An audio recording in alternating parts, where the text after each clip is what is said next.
If we do not deal with the perfectionism problem in our corporate America, and just again, 92% of people are impacted by some form of perfectionism. If we're not dealing with the root of the issue, then none of the other stuff is going to stick.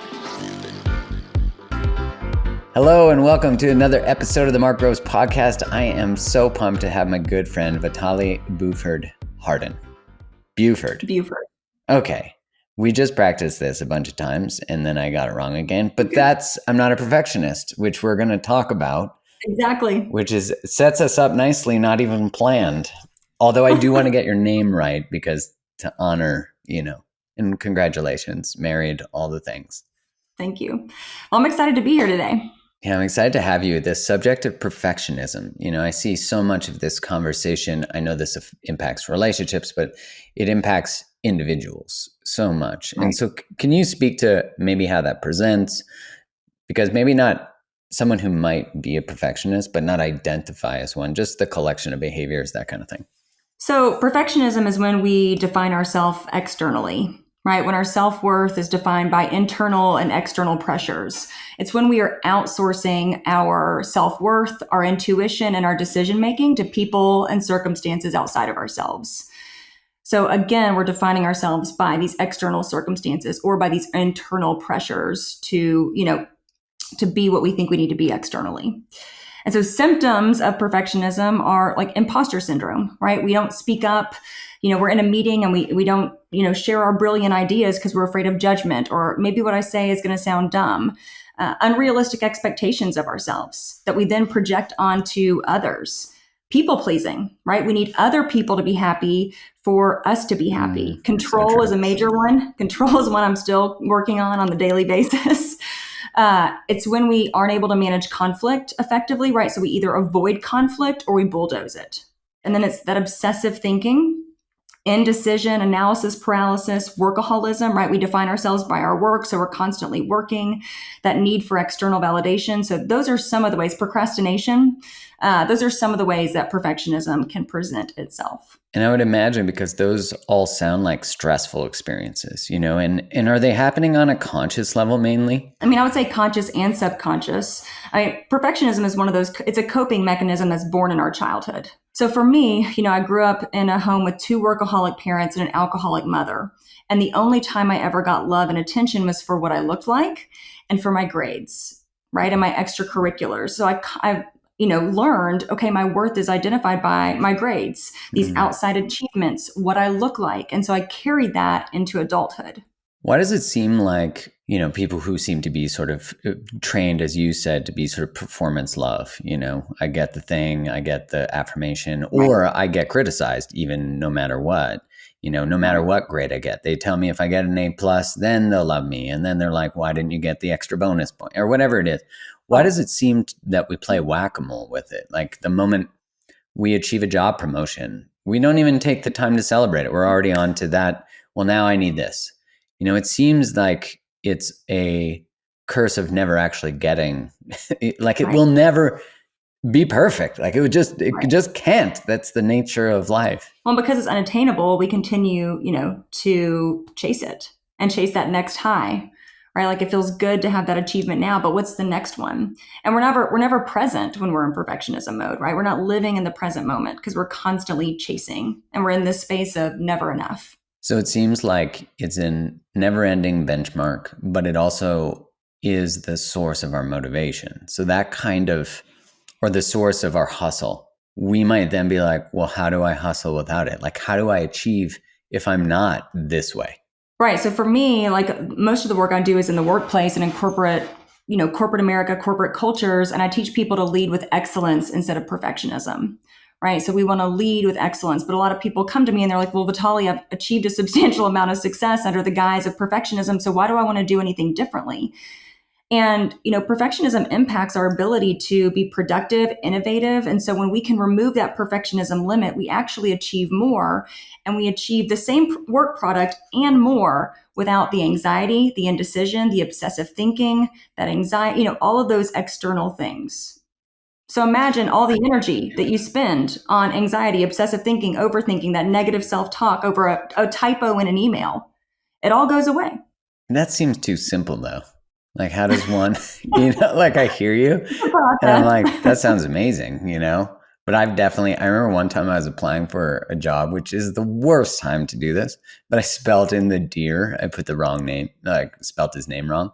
And I was like, well, I'm never getting that job. Like, didn't even, and it was just like one of those things where I just missed it. I was nervous, all the things when I was really young. But I definitely killed myself over that. I also didn't get the job. Ironically, if you don't spell someone's name right, that doesn't usually work out well. But how does one even go from sourcing their worth or their motivation from performance based to like setting a bar of excellence and somehow detaching our self worth from that? So it's a journey, right? I teach it Yeah. because I need it the most. And I've been on this journey for the past 8 years of uncovering and healing perfectionism. But first it's about just getting curious, right? Becoming a curious observer of your thoughts. So those list of symptoms that I listed, if any resonate, it's like, okay, maybe perfectionism is showing up for me. So it's just about getting really curious about your thoughts and spending like a week or two just kind of writing all the limiting thoughts that are coming up for you, whether it's related to your work, your appearance, your relationship, something you said, did, like I said this on a Zoom call, or I was really short with my child, or whatever it is. So Yeah. really just becoming getting a full picture of the pervasiveness and how perfectionism is presenting for you. What I've done is I've created two types of perfectionism. There's slow perfectionism and there's fast, Mark. Hmm. So slow perfectionism is the kind of perfectionism that keeps you stuck. Right. So slow perfectionism is indecision. We're not delegating, procrastination, imposter syndrome, conflict avoidance. And then on the other end of the spectrum is fast perfectionism. Right. Fast perfectionism is the people pleasing, the high achieving, work hard, workaholism, the chronic multitasking, the bulldozing of conversations. And so it shows up in different ways. And so just by really doing a deep dive on your patterns is then when you can start course correcting it. That's fascinating to think of those differences. Like one is Yeah. almost a form of sabotage, and the other Right. one is a form of overfunctioning. Hmm. Right. Well, and it's interesting too, because we're typically slow perfectionists when it comes to our own goals, but we'll be fast perfectionists for everyone else. Right. I It could comes to see the someone brilliance else's. in that. Yeah. It's like coming to someone, if it's someone else's goals, we'll jump through hoops. You say jump, I say how high, but it comes to mine and, oh, I'm going to put it on the back burner all day. Hmm. That's fascinating. Psychologically, how we sort of compartmentalize that. So, how do you see that show up in leadership and in businesses? Yeah. So it shows up in 92% of people. So that it means it's showing up in the workplace, Okay, yeah, that's a lot. right? 92%. So I did a national research study with a firm in Northern Colorado, and we just did a national research study on the impacts of perfectionism in the workplace. And, it's impacting our ability to innovate by 66%. It's impacting our productivity by 61%. It's impacting our relationship building in the workplace by 72%. And it's impacting our confidence by 62%. So it's showing up in a big way. Like a third of our workforce is wanting to leave because of perfectionist expectations in the workplace. I could see that. 66% of workplaces are perfectionist workplaces. So more than half Hmm. of our workplaces are having or fostering, probably by default, this culture of perfectionism, right? With unrealistic deadlines and timelines, struggling with work-life boundaries, right? Not Hmm. having healthy cultural norms. That's interesting because you think of like a workplace like that, it just seems so common because it's Right. so extractive of people. Because a corporation itself isn't like a human, it's a human system, but it's Right. like an organism that, if profit is the motive, will do whatever it can to squeeze more, not taking into account the challenges of the people it's employing. And man, I never thought of how that shows up from a perfectionist perspective. Like the culture, if it's really extractive, which anything Right. that's profit driven at the cost of whatever it can to get profit is extractive by nature. And so Right. it's like fast perfectionism about the employees. Is that right? Am I getting that right? Yeah, but it also shows up as slow perfectionism too. People aren't communicating well. They're that imposter syndrome. So people aren't showing up in their fullest brilliance and sharing their ideas and speaking up for how they really feel, right? So there's no authenticity. And then psychological safety is actually the number one indicator of a high performing team, right? So it is the number one indicator. Google did a huge study in 2013, and it's the number one indicator of a high performing team. And perfectionism cannot coexist with psychological safety. Because it's too goal-oriented, not like self. Yeah, well, there's no trust, right? If people aren't communicating, if people aren't delegating, then there's no trust, right? If there's not a healthy culture of feedback, there's no trust, there's no safety. If people don't feel safe to speak up in meetings, there's no safety, no trust, no belonging, right? If relationships are eroded, or there's a lack of accountability, once again, no psychological safety. It just feels like it's true of families too. That's Oh, got to be the greatest predictor of family cultural health or culture health. The ability to face, construct truth, speak truth, feel safe to be oneself.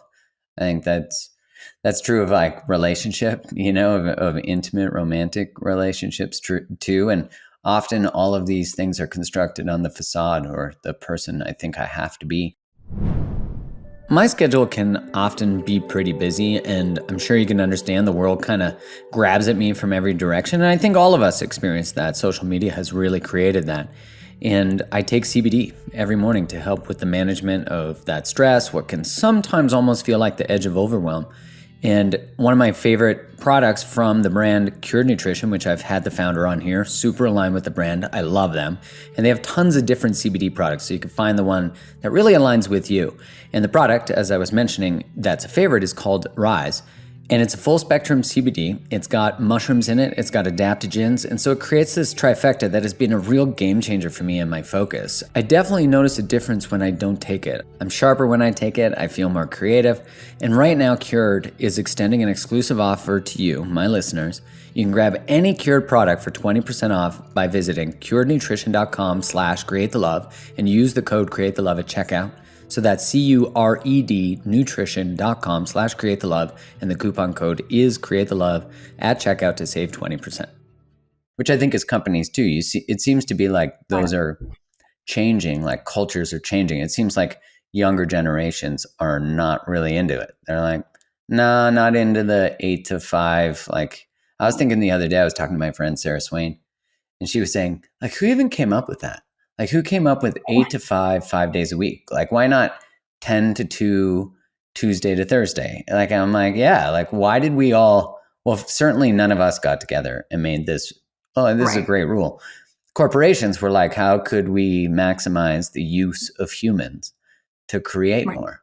Well, it's also when, there was a one income earner household. So it was also based on that idea. Well, now to survive with inflation and the Right. cost of everything, most people need two earners, Right. which shows it doesn't surprise me that in businesses, 66% you said Mhm. are perfection cultures. And then what was the other ones you said? You said there was So it impacts our ability to innovate by 66%. It was more so just like asking a series of questions about innovation and creativity and how it relates to perfectionism. But it does, right? Because if we're constantly needing to be perfect, if we're afraid that our ideas are going to be judged, if we're afraid of failure, then we're not going to be innovative and creative, right? That fear of failure keeps us from taking a chance or starting a new project or pitching this new idea or just even asking, what if we did things differently? Like, what if we didn't work 8 to 5? People are too afraid to even say that, right? This perfectionism. So it impacts our ability to innovate, and it impacts our productivity by 61% and our confidence by productivity by 61%, confidence by 62%. it makes sense that if you're afraid of things not being perfect, you will never shift things to a space where they can not work, but could work in a totally different way. This is the root of so many workplace issues, right? If psychological safety and perfectionism can't exist, right, we can teach people how to develop and lead a high performing team. We can teach people emotional intelligence. We can teach people how to be good storytellers and narrators and sell. We can teach people how to have crucial conversations. But if we do not deal with the perfectionism problem in our corporate America, and just again, 92% of people are impacted by some form of perfectionism. If we're not dealing with the root of the issue, then none of the other stuff is going to stick. No, they can't. And I can understand why companies haven't even thought about it, I guess.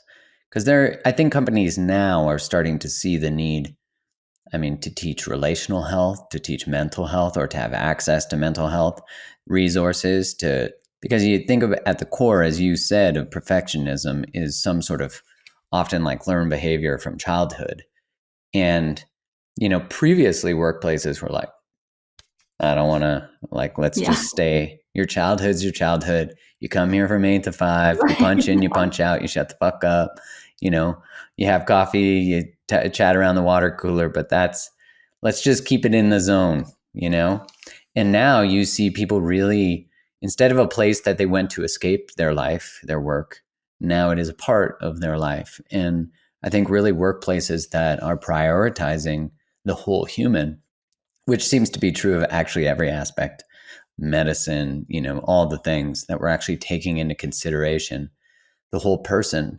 And that workplaces can become, because what you're inviting is that a workplace can become a place of healing, which that's fucked up to think. But if it's a place where the culture is not psychologically safe, it's also wounding or rewounding. Right. Well, so think about it, right? People aren't communicating in the workplace. So we think, well, let's teach them how to communicate and let's give them skills on how to handle a crucial conversation, right? Or how to handle conflict. But the truth of the matter is we need to talk about, like, why are they struggling to communicate? Are there trust issues? Do they have a fear of, again, not communicating the right thing, upsetting someone, being abandoned, rejected? Like, let's deal with the root of the issue and then give them the skills to be a better communicator. Amen. Singing from the rooftops. Right. How do we begin this journey then? Like, for companies, individuals, who are like, all right, this sounds juicy. I can see from your stats, 92% of us. I've worked with perfectionists. I'm their nightmare, but I'm also like, I feel stressed because they're stressed, and that codependency shows up. Yeah. Right. I'm curious. Lots of codependency with perfectionism, right? I need you to be happy for me to be happy. Right. It's really the forward-thinking organizations that are willing to do something differently, right? That are willing to say, okay, we're going to stop with the crucial conversation training for right now and the developing of high-performing teams and all this skill training. And even some of the soft skill training, right? But we're going to really start dealing with the root of our issue, because it doesn't matter what industry we're in, Mark. We're all all companies are in the business of people. Mm-hmm. I don't care if you're in healthcare or manufacturing, like, we are all in the business of people. If our people aren't working, then the company's not working. And so how do we heal? Like you're saying, heal our people. And I think it's even the language around it, right? Some workplaces, even the word heal kind of is like nails on a chalkboard for them. Yeah, they're like, what are you talking about? Right. It's just interesting. So first of all, it's just that awareness of, okay, I see these symptoms. I see them showing up. Let's do something differently. And then that curious observation. And I have like lots of customized training programs to do this. But one thing too, I wanted to share, sorry, since I'm going to get back to the data. A lot of people think that perfectionism is a woman thing, or those that identify as female thing. And so I pulled the crosstabs of the data just to see the difference between those that identify as male versus those that identify as female. Oh, interesting. And those that identify as male rated higher on perfectionism than those that identify as female. That's interesting. And not by a large percentage, but every area it was higher. I do agree that if I was to genderize, I don't know if that's a word, but it is now, perfectionism, I probably would have genderized it more towards women. I never really thought about why, from a pathology perspective, it might be more in women, but I can understand from a pathology perspective too, now that you say it, why it might be slightly more in men.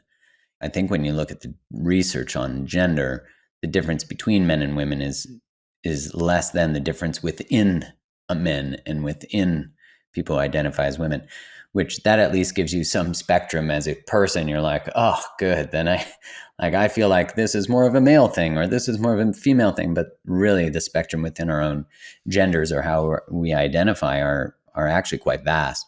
But why do you think that men tend to report it more? Did you have like a hunch? Because it seems like you were like, maybe. Because to even look at that outcome is really interesting. I think it's smart. Well, because a lot of people like come to me and they're like, oh, it's a quote woman thing. And I'm like, no, it's a human thing. Like I've known that it's a human thing. And that's why I did the research. And so I was like really excited, but also shocked when I pulled the crosstabs of male versus female.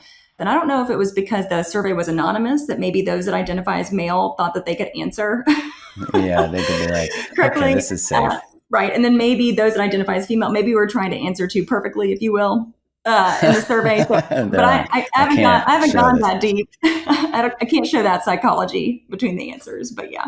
The reason actually, when I think about it, would have considered women to potentially be more prone to it is because of the culture we've created in workplaces, that it's harder for a woman to move up. There's less women in C-suite, all those that you would think like they either have to be totally badass innovators, but make sure it works or at least risk it, or they're very like high performance, but like within the boxes. So they'd function great in cultures of perfectionism. Although you're right, like I think of the cost to a company of a culture of perfectionism is one, your people aren't happy, definitely on an unconscious level, even though they might feel psychologically in a box and that's perceived as certainty. Right. The business itself, and you could bring this to relationships and families, Right. never experiences much expansion because the willingness to fail, especially the cost. I'm going for a promotion. I better make sure I keep everything going. So I would have Right. actually assumed it was more in women, but I can see that a lot of men got love from, let's say, their fathers. And I guess this would also be interesting to see based on age. But a lot of Yeah. men got love from their fathers for their sports performance or so. Right. Hmm. And the survey was for people aged 25 to 55 that were fully employed across a multitude of sectors. But so, yeah, so I find that interesting. And then, in terms of like you and relationships, I mean, perfectionism shows up in relationships in a big way. Yeah, it does. How do you see it? Because I know you're an expert in this. You're living it.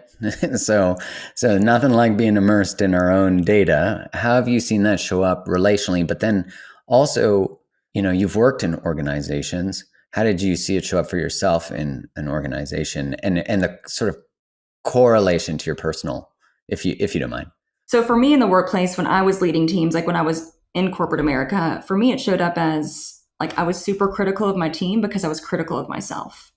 So as we know, right, we like who we are is how we lead. And so because I had these unrealistic expectations of myself, I had no work-life boundaries, then I had those expectations, right? Not they weren't spoken, but these unspoken expectations of my team. And we were hitting all the metrics, but we were burnout, we were stressed, we were overwhelmed. We were not mentally well. And so it showed up in that sense. And I think that correlates to relationships, right? When we don't give ourselves room to be human, we don't give those that we love room to be human. One of my favorite mantras is I give myself room to be human. Like I had that typo in the email or I spelled the name wrong for that job application. Like I give myself room to be human. And that has transformed my relationship with my son. So instead of, and again, we are a work in progress, right? But I allow him to be who he is rather than who I expect him to be.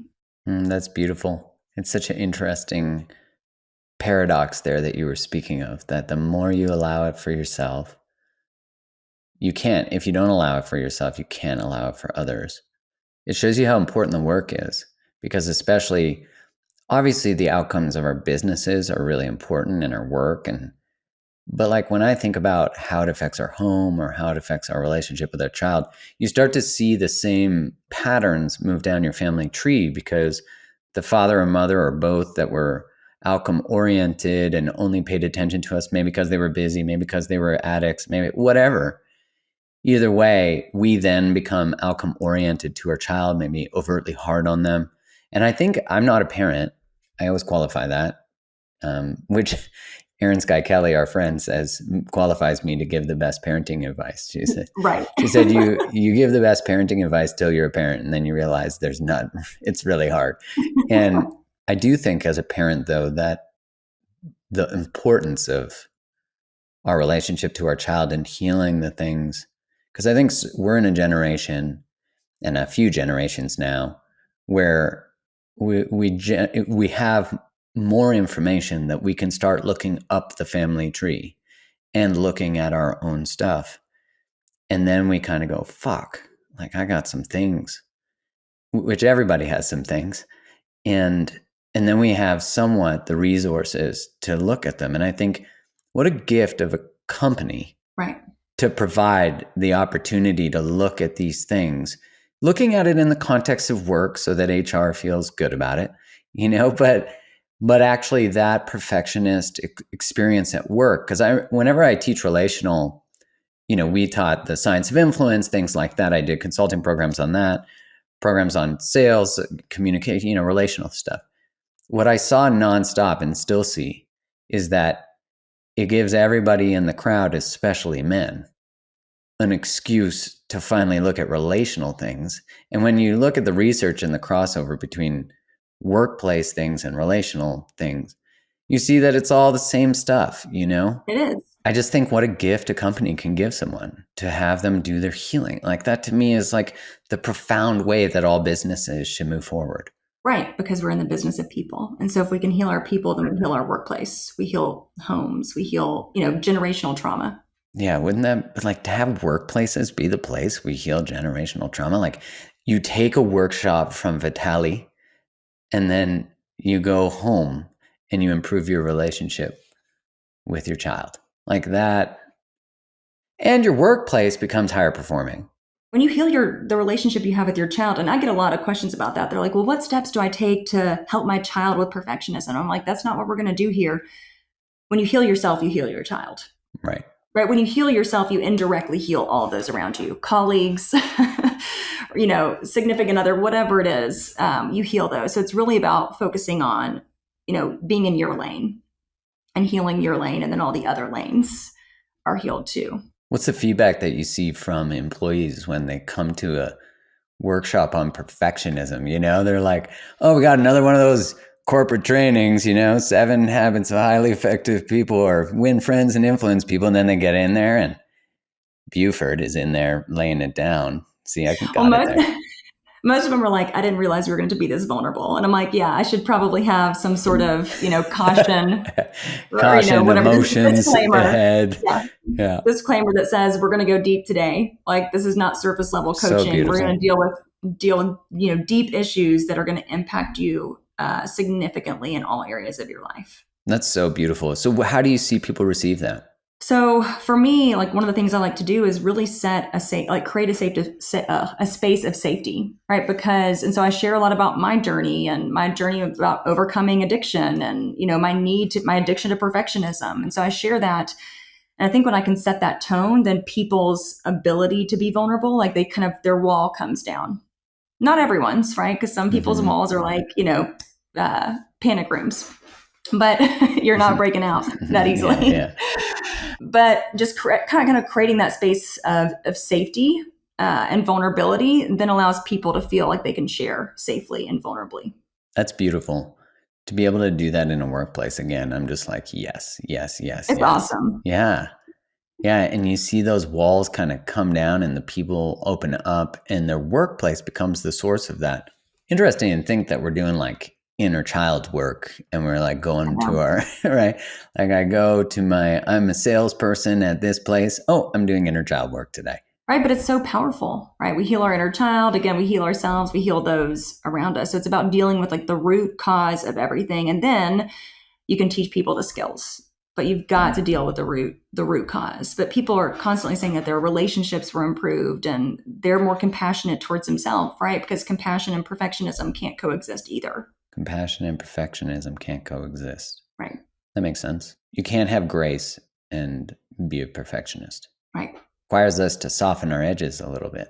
Yeah, soften our edges and really work on changing the narrative, right? Rewriting the story in our heads. Like when we start going off on ourselves in our head, it's like about really like stopping the narrative, getting outside of ourselves and saying like, I'm not gonna continue that story today. Yeah, and if no one's ever modeled softness for us, it might be in a workshop, it might be from a video, it might be from this podcast, but all of a sudden you just are like, oh, that's how it's modeled. That's what it looks like. So you said that one of the first steps is developing compassion.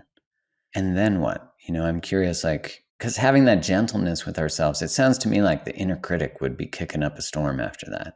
They're like, now fuck this. What are you being gentle about, you little bitch?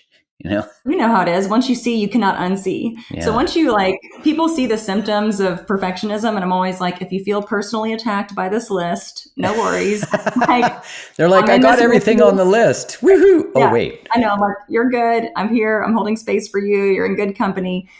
But the way that I typically teach stuff is, how to lead yourself with excellence, how to lead others with excellence, and then how you lead the business with excellence. So it's about overcoming perfectionism in all three areas, but we have to start with ourselves, right? We got to recognize our own perfectionism patterns and then come up with, actual tool. Well, I have tools and action plans that they work on to really overcome and make a lot of progress in the perfectionism within their self. So again, it's a journey. And then once we're done with that piece, then we look at how do we lead others with excellence? How do we overcome perfectionism in terms of how we lead others?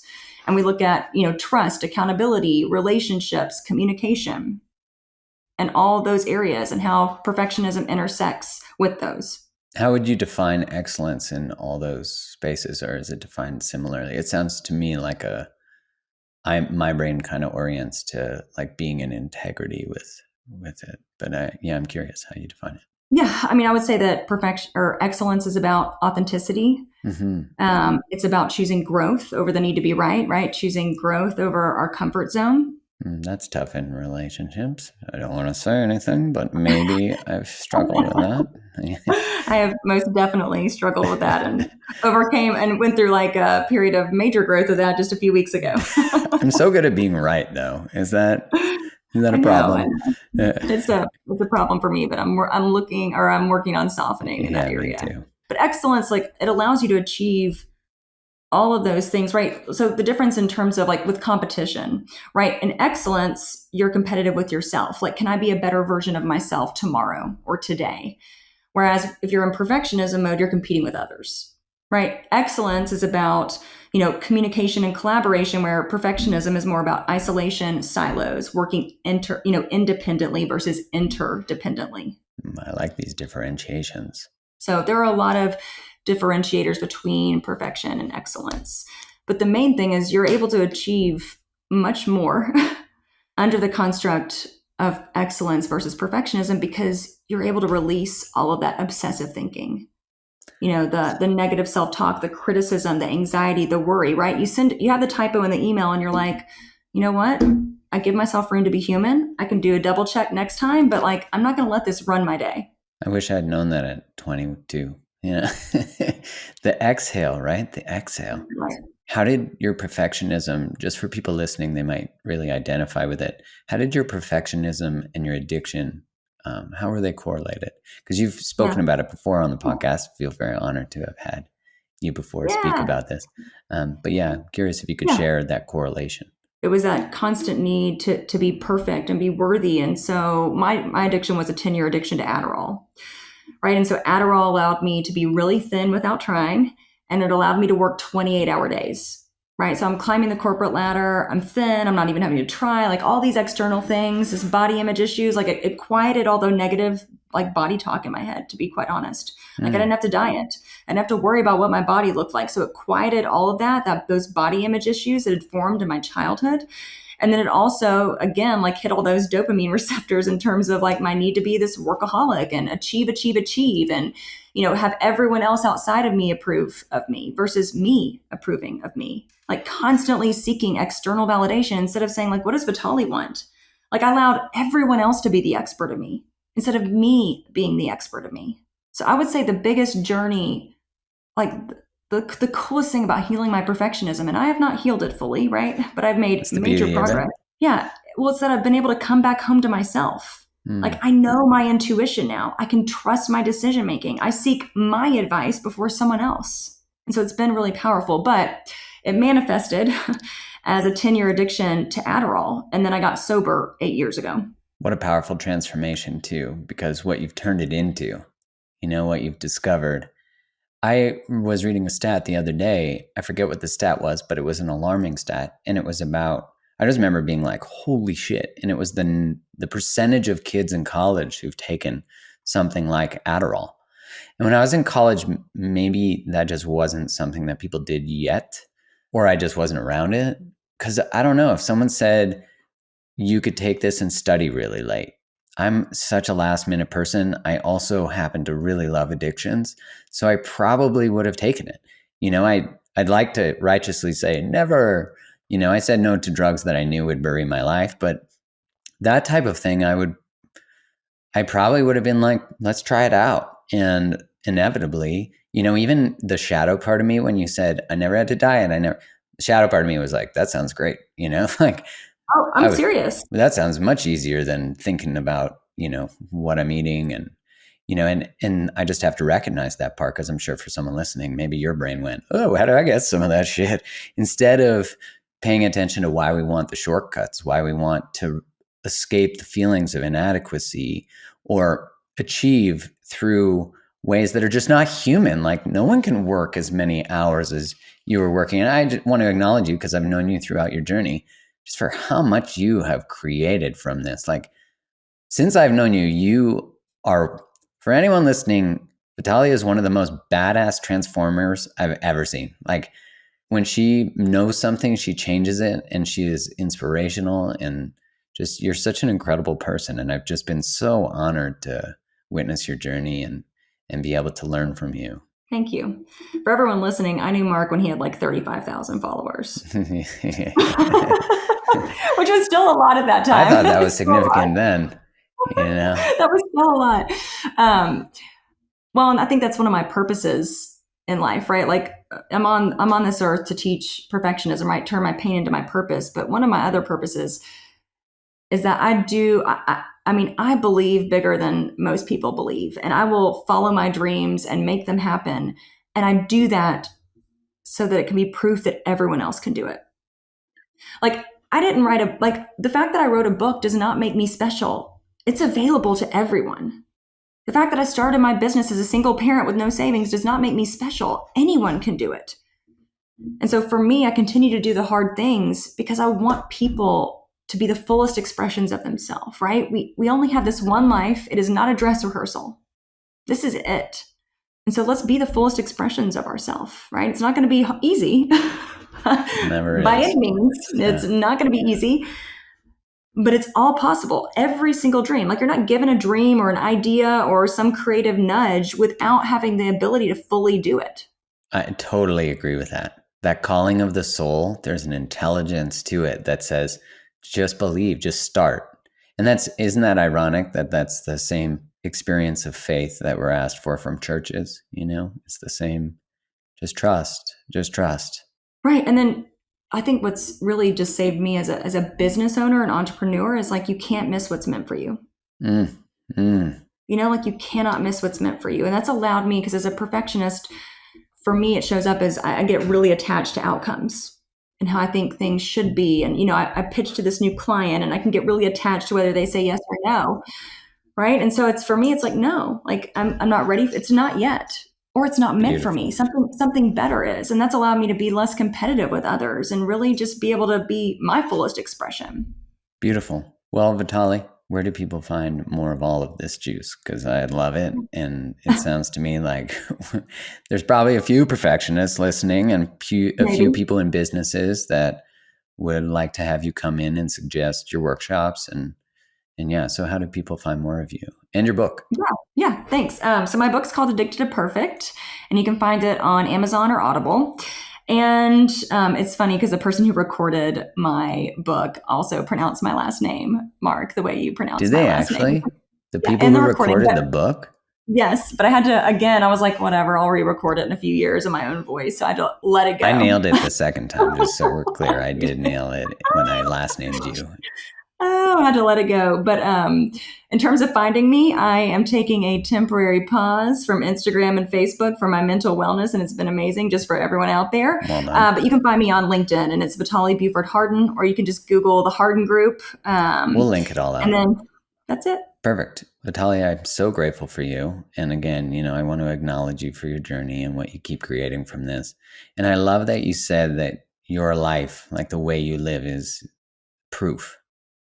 It And is. that's so true because I've witnessed it and I've witnessed you create from like use the energy of what feels like a bottom to make it the Right. foundation to which you create upon. And so thanks for doing that because everything you create is encoded in that. Right. And it's possible for anyone. Hell yeah. Thanks so much for tuning in to today's episode. If this episode resonated with you, one of the best ways to support the show is to go subscribe to the podcast so you don't miss any more. Leave a 5-star review on Apple Podcasts or wherever you listen to it, or share the episode with your community on Instagram or whatever social place you like to hang out. This helps get it into more people's ears, and I'm so grateful for your support, always. Thanks again for tuning in. Much love.